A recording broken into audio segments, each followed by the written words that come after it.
The forefront channel में आज हम बात करेंगे राष्ट्रपति चुनाव की। राष्ट्रपति चुनाव हमारे देश में इस साल 18 जुलाई को होने वाले हैं। इसमें एनडीए ने अभी तक अपना प्रत्याशी घोषित नहीं किया है। उन्होंने अपने दो प्रमुख नेता राजनाथ सिंह और जेपी नड्डा की ड्यूटी लगाई है कि वो विपक्ष से बात करें। विपक्ष की तरफ से भी एक मीटिंग हो चुकी है जिसमें ममता बनर्जी, शरद पवार और बाकी सब विपक्षी नेताओं ने एक बार बात की है। इसी के मामले में हम आगे बात करेंगे अपने सुमंतो घोष जी से कि कैसे इस देश में चुनाव हमारे यहाँ होता है। सुमंतो जी, तो ये प्रक्रिया जो हर 5 साल में होती है, इसके पीछे का पूरा प्रोसेस क्या है? नमस्कार गौरव जी। आपने पहले ही शुरू में कह दिया कि 18 जुलाई को इस बार का राष्ट्रपति इलेक्शन का चुनाव की वोट देने की डेट तय हुआ। तो ये 18 जुलाई ही क्यों? अगर हम इसको सोचे तो हमें ध्यान में आएगा कि इलेक्शन जो होता है, प्रेसिडेंशियल इलेक्शन, वो भी कॉन्स्टिट्यूशन का प्रावधान से होता है। कॉन्स्टिट्यूशन का 5th चैप्टर में 52 से 73 तक जो सब चैप्टर्स है, आर्टिकल्स है, उसमें चुनावी प्रोसीजर के बारे में पूरा कहा गया। हमारे कॉन्स्टिट्यूशन कहता है कि एग्जैक्ट 5 इयर्स जिस दिन पूरा हो रहा है किसी भी प्रेसिडेंट, चाहे कुछ भी हो जाए, अगले दिन नया राष्ट्रपति होंगे, चाहे वो राष्ट्रपति दोबारा चुना जाए या कोई नए चुना जाए। इसलिए जो चुनावी प्रकरण है वो 24 तारीख की पहले खत्म करना होता है। तो जनरली ये दिन 18 तारीख, 19 तारीख, 17 तारीख इसमें चुनाव होता है और 20, 21, 22 तक इसका रिजल्ट आ जाता है, जिससे कि ये कॉन्स्टिट्यूशनल कोई प्रॉब्लम क्रिएट ना हो। अब इस बार का टाइमलाइन जो सेट हुआ है, 29 जून को मतदान करने की आखिरी दिन होगा, 18 जुलाई को इलेक्शन होगा और 22 जुलाई को इसका नतीजा आएगा। तो ये एक कॉन्स्टिट्यूशनल प्रावधान है जिसका तहत ये प्रेसिडेंशियल इलेक्शन हमारे देश में हर 5 साल का बाद होता है। अब इसमें चुनाव में भाग लेने वाले कौन भाग ले सकता है, ये भी एक बड़ी क्वेश्चन है, क्योंकि ये आम चुनाव जैसे चुनाव नहीं है। इसमें सिर्फ कौन भाग ले सकता है?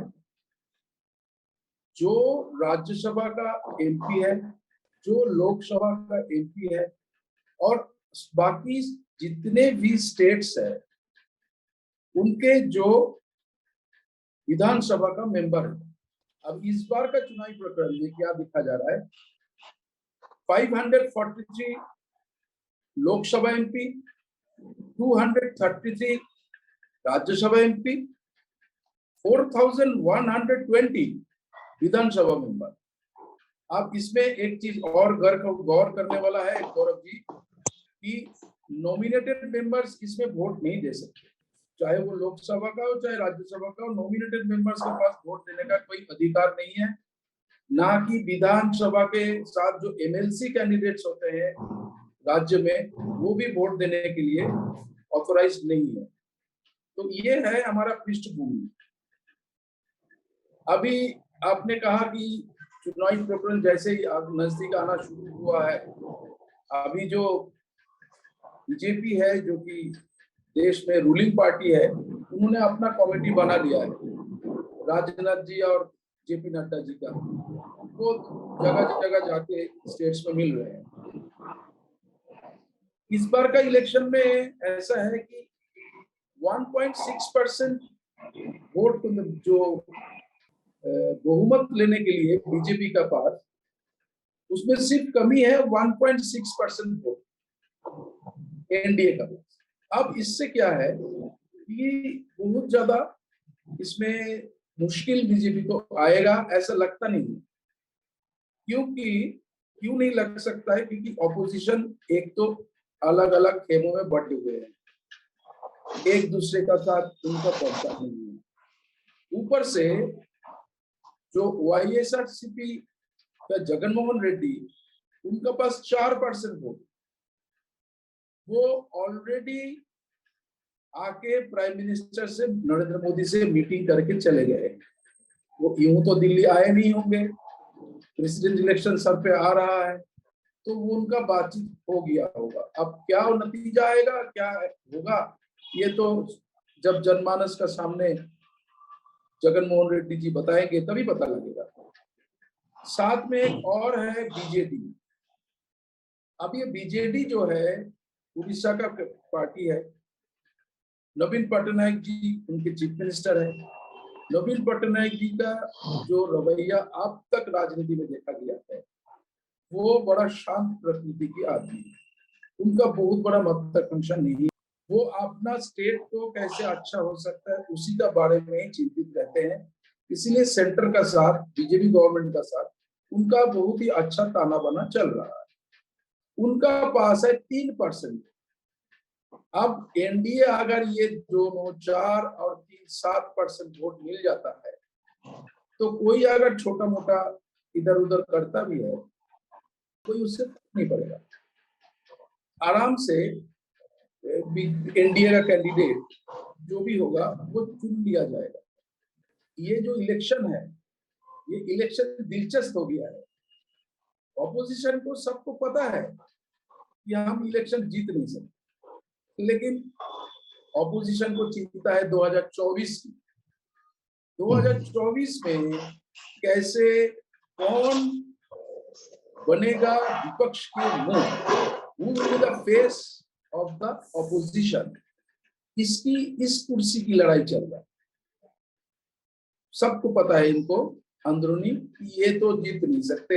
यह एनडीए का जो कंडीशन है, एनडीए चाहे तो राज्यसभा में जब इलेक्शन में ऑपोजिशन के एमपी डिफेक्ट कर जाते हैं और वो बीजेपी को कैंडिडेट को वोट कर देते हैं, जैसे हमने अभी देखा है हरियाणा में, महाराष्ट्र में, हमने कर्नाटका में भी देखा है। तो आप कैसे सोच सकते हैं कि प्रेसिडेंशियल इलेक्शन में कोई व्हिप नहीं होती है, उसमें कोई बंदिश नहीं है, एमपी अपना मन की का बात सुन के भी वोट दे सकते हैं। तो वहां पे कहाँ कितना कंट्रोल में होगा किसका, तो ये हम समझ सकते हैं। तो इसमें पहले शुरुआत ऑपोजिशन का तरफ से आनन फानन में सोनिया गांधी ने कर दी, क्योंकि कांग्रेस का आजकल राजनीतिक कंडीशन अच्छा नहीं है, क्योंकि वो सबसे बड़ी पार्टी है, ऑल इंडिया पार्टी भी है, लेकिन उनका जो वर्चस्व है काफी घट गया है। तो उन्होंने शरद पवार को फोन किया, फिर सीताराम येचुरी को भी फोन किया। अब शरद पवार एक ऐसे व्यक्ति है जो सभी उनको फोन करते हैं, उनसे बात करते हैं, उनसे सलाह करते हैं, लेकिन अल्टीमेटली निकलता क्या है, आज तक की राजनीति में शरद पवार का नेशनल राजनीति में कोई ऐसे छाप उन्होंने छोड़ा नहीं है जिससे लगता है कि शरद पवार एक ध्रुव बन सकता है और उस ऑपोजिशन के लिए कुछ कर सकते हैं। सीताराम येचुरी का पार्टी वही अभी सिर्फ केरल में रह गए हैं, बाकी देश में उनका कोई भूमिका नहीं है। अब केरल में अकेला एक राज्य की पार्टी, उसमें भी कांग्रेस का भी स्टेक है, तो कितना कुछ कर पाएंगे इस विषय में हमें सबको पता है। सोनिया गांधी जैसे इन दोनों को फोन किया और लोगों को पता लगा कि कांग्रेस पहल करना शुरू कर दिया है, तो तुरंत आप पार्टी के संजय सिंह मुंबई चले गए, जाके शरद पवार से मिले, अगेन शरद पवार। अब आप पार्टी क्यों गए? हम सबको पता है कि अरविंद केजरीवाल को 2024 में एक विपक्ष की बड़ी लीडर उभर के आने के लिए वो कोशिश कर रहे हैं, तो उन्होंने संजय सिंह जी को भेज दिया। अब संजय सिंह वहां जाके क्या बातचीत हुआ अभी पता नहीं किसी को। इनका बाद तुरंत एक और विपक्षी चेहरा एक्टिव हो गया, वो है ममता बनर्जी, बंगाल की चीफ मिनिस्टर। उन्होंने 22 पार्टी को चिट्ठी दी कि भाई मैं दिल्ली में एक ऑपोजिशन यूनिटी का एक मीटिंग करना चाहता हूं, आप लोग सब आइए। तो क्या हुआ, उस पार्टी मीटिंग पिछली सप्ताह में वो मीटिंग थी, 22 में से 17 पार्टी उसने ज्वाइन 17 पार्टी ने ज्वाइन किया। हाँ जी, 17 पार्टी ने ज्वाइन किया। अब 17 पार्टी में भी पेच है, ऐसा नहीं है कि 17 पार्टी जो ज्वाइन किया वो सारे उनका साथ है। पहले भी प्रणब मुखर्जी का इलेक्शन जब हुआ था, उस समय का अगर आपको ध्यान होगा, ममता बनर्जी के कहने पे मीटिंग में सिर्फ 17 पार्टी ज्वाइन। अब जो 17 पार्टी ज्वाइन किए, इसमें भी पेच है। पेच क्या है कि हमने अगर ध्यान करेंगे, ममता बनर्जी पिछली प्रणब मुखर्जी का जो प्रेसिडेंशियल इलेक्शन हुआ था, शुरू में वो प्रणब मुखर्जी का अगेंस्ट में थे, तो तब उन्होंने मुलायम सिंह यादव से जाके मिले और पहल किया। लेकिन मुलायम सिंह यादव शुरू में उनको कहा कि मैं आपका साथ हूं, लेकिन आखिर में वो एकदम से उनको पाला छोड़ के चले गए कांग्रेस के साथ।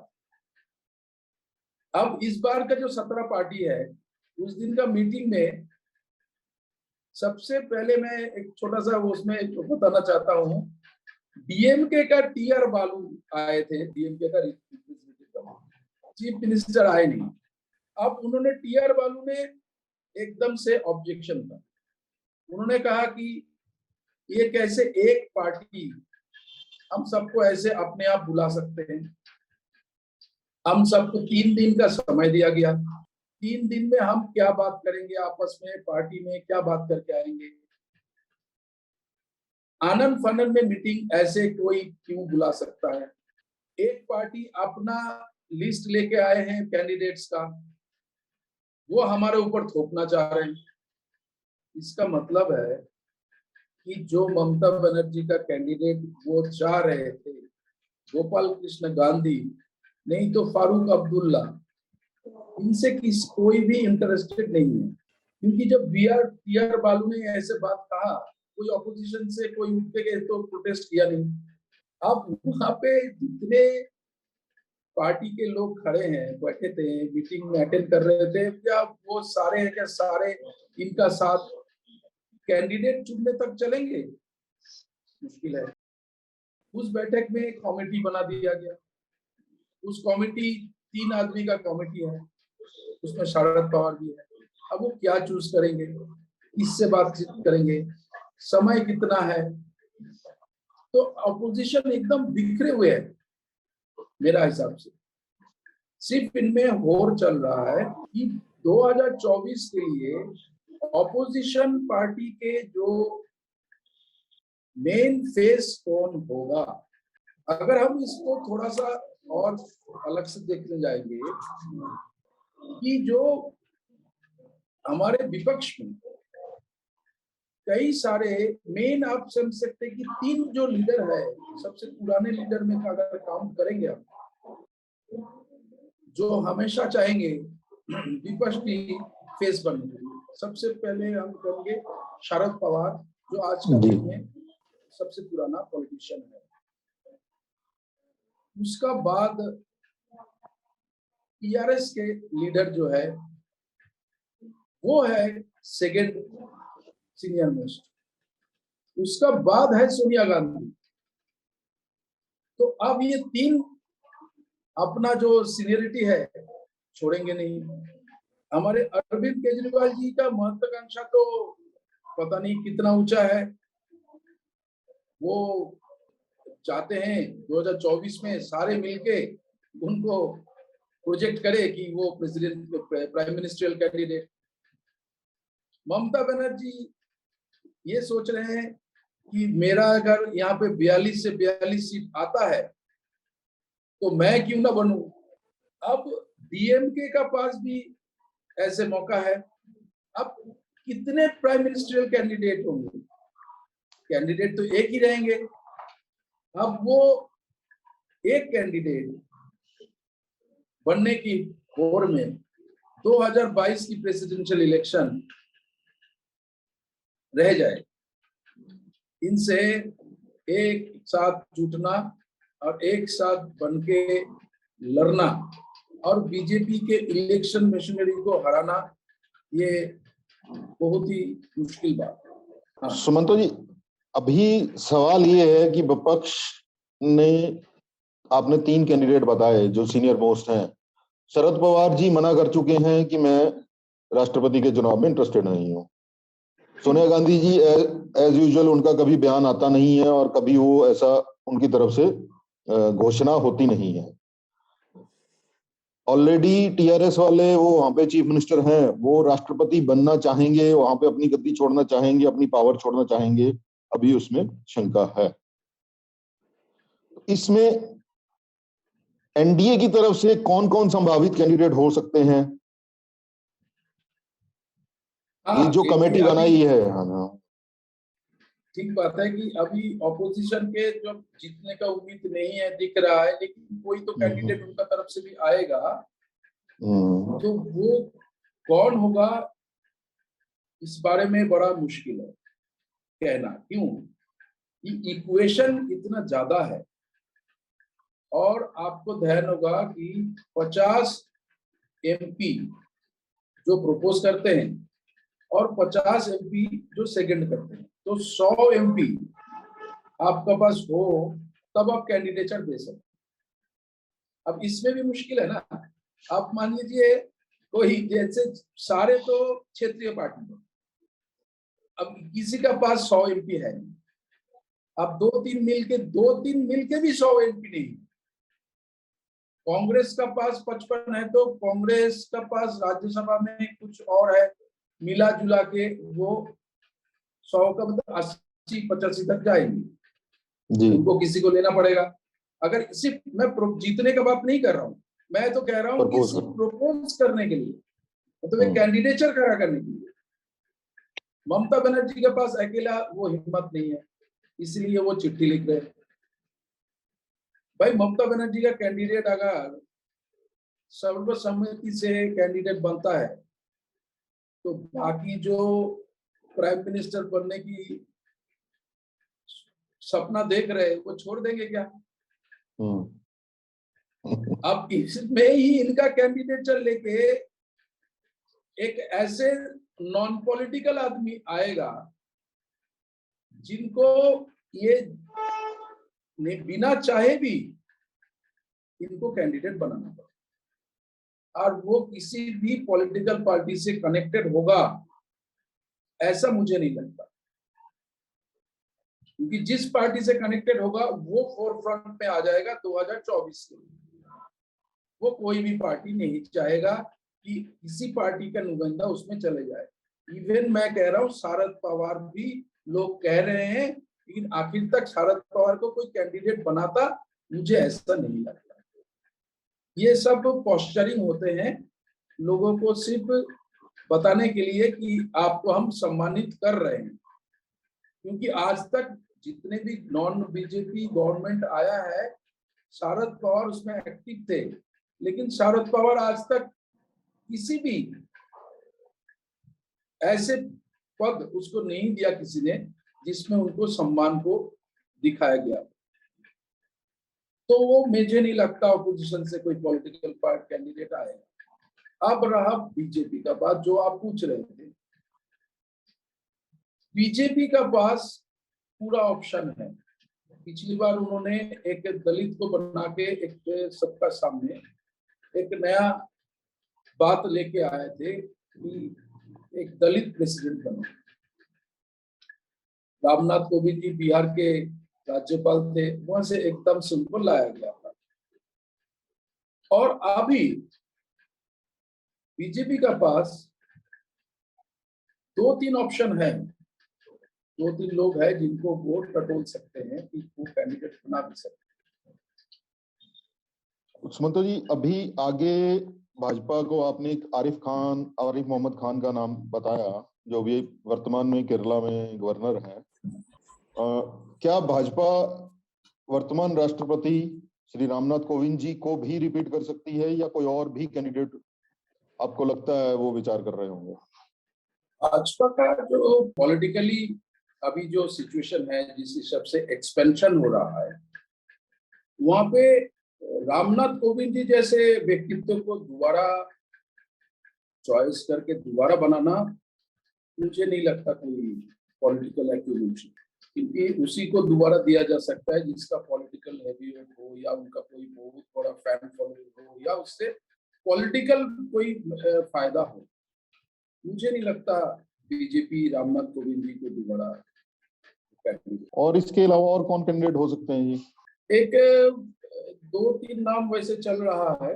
आप कह सकते हैं जैसे वाइस प्रेसिडेंट वेंकैया नायडू जी। वेंकैया नायडू जी बहुत सालों से मतलब बीजेपी पार्टी में शुरू से ही है, आज तक भी है, अप्स एंड डाउन्स में हमेशा रहे। उनका एक अलग सा अपना स्टाइल भी है। आपने एज ए वाइस प्रेसिडेंट उनका अगर राज्यसभा चलाने देखा है तो वो बड़ा सुंदर, उनका बड़ा वीटी वो होता है, पॉइंट्स होते हैं, बड़े अच्छे बात करते हैं। तो वो एक कैंडिडेट ऑटोमेटिकली वाइस प्रेसिडेंट से प्रेसिडेंट की तरफ जा सकता है। उनमें अभी आजकल कोई कंट्रोवर्सी नहीं है। He can be given a better, मतलब एज ए पॉलिटिकल कैंडिडेट भी उनको कोई प्रॉब्लम नहीं है, किसी को प्रॉब्लम नहीं होगा अगर वो तो किया जाए।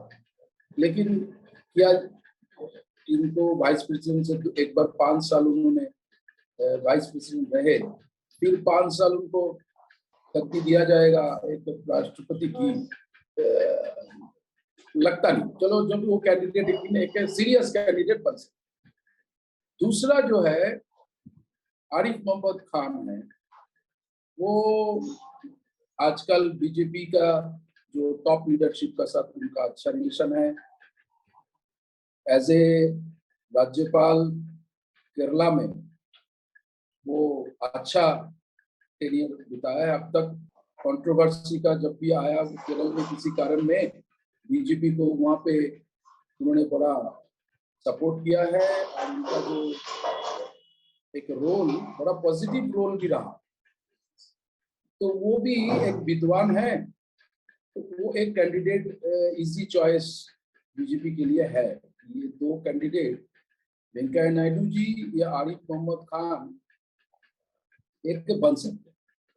लेकिन हमें एक बीजेपी का जो स्टाइल ऑफ फंक्शनिंग पिछली 2014 का बाद से हम देख रहे हैं, हमेशा नरेंद्र मोदी जी का एक स्टाइल ऑफ फंक्शनिंग है सरप्राइज। चाहे वो पार्लियामेंट्री कोई एक्ट हो, चाहे वो कोई कैंडिडेट चुनना, वो हमेशा एक सरप्राइज देते हैं जो हम कहीं नहीं सोच सकते थे कहाँ है। पिछली बार भी आप ध्यान दीजिए, रामनाथ कोविंद जी कैंडिडेट हो सकता है, किसी विमर्श में नहीं था। तो आज भी एक सरप्राइज कैंडिडेट मेरा हिसाब से, तो मैं वेट करूंगा बीजेपी का एक सरप्राइज कैंडिडेट थी। और वो भी है कि वो आखिरी क्षण में आएगा। वो ऐसा भी नहीं होगा कि 2-3 दिन में अनाउंस हो जाएगा, तो आखिरी क्षण में आएगा, सरप्राइज पैकेज होगा, ऐसे ही लगता है। लेकिन पॉलिटिक्स में कुछ नहीं कहा जा सकता, क्या इक्वेशन कब बन जाए, तो ये मुझे लगता है। तो आपके हिसाब से अभी भाजपा विपक्ष को और छकाएगी, उनको और घुमाएगी, तो उसके बाद ही अपना राष्ट्रपति का कैंडिडेट कोई बताएगी? बिल्कुल। इसमें होगा क्या, अब गौरव जी देखते रहना, every day there will be change in the opposition schema.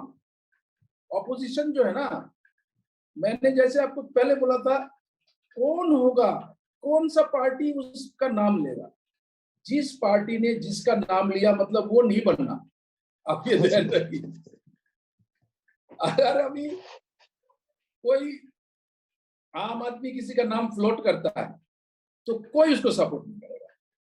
Mamata Banerjee जिसका नाम फ्लोट करेंगे, कोई उसको सपोर्ट नहीं करेगा, क्योंकि सबको लगेगा कि भाई अगर किसी का पार्टी का फ्लोट किया हुआ नाम आज मुख्य स्तर पे आ गया, वो भी ऑपोजिशन का कॉमन कैंडिडेट बन गए, तो 2024 कौन लेगा, कौन लड़ेगा जीतने के लिए? वहां पे भी उनको क्या होगा कोई नहीं कह सकता।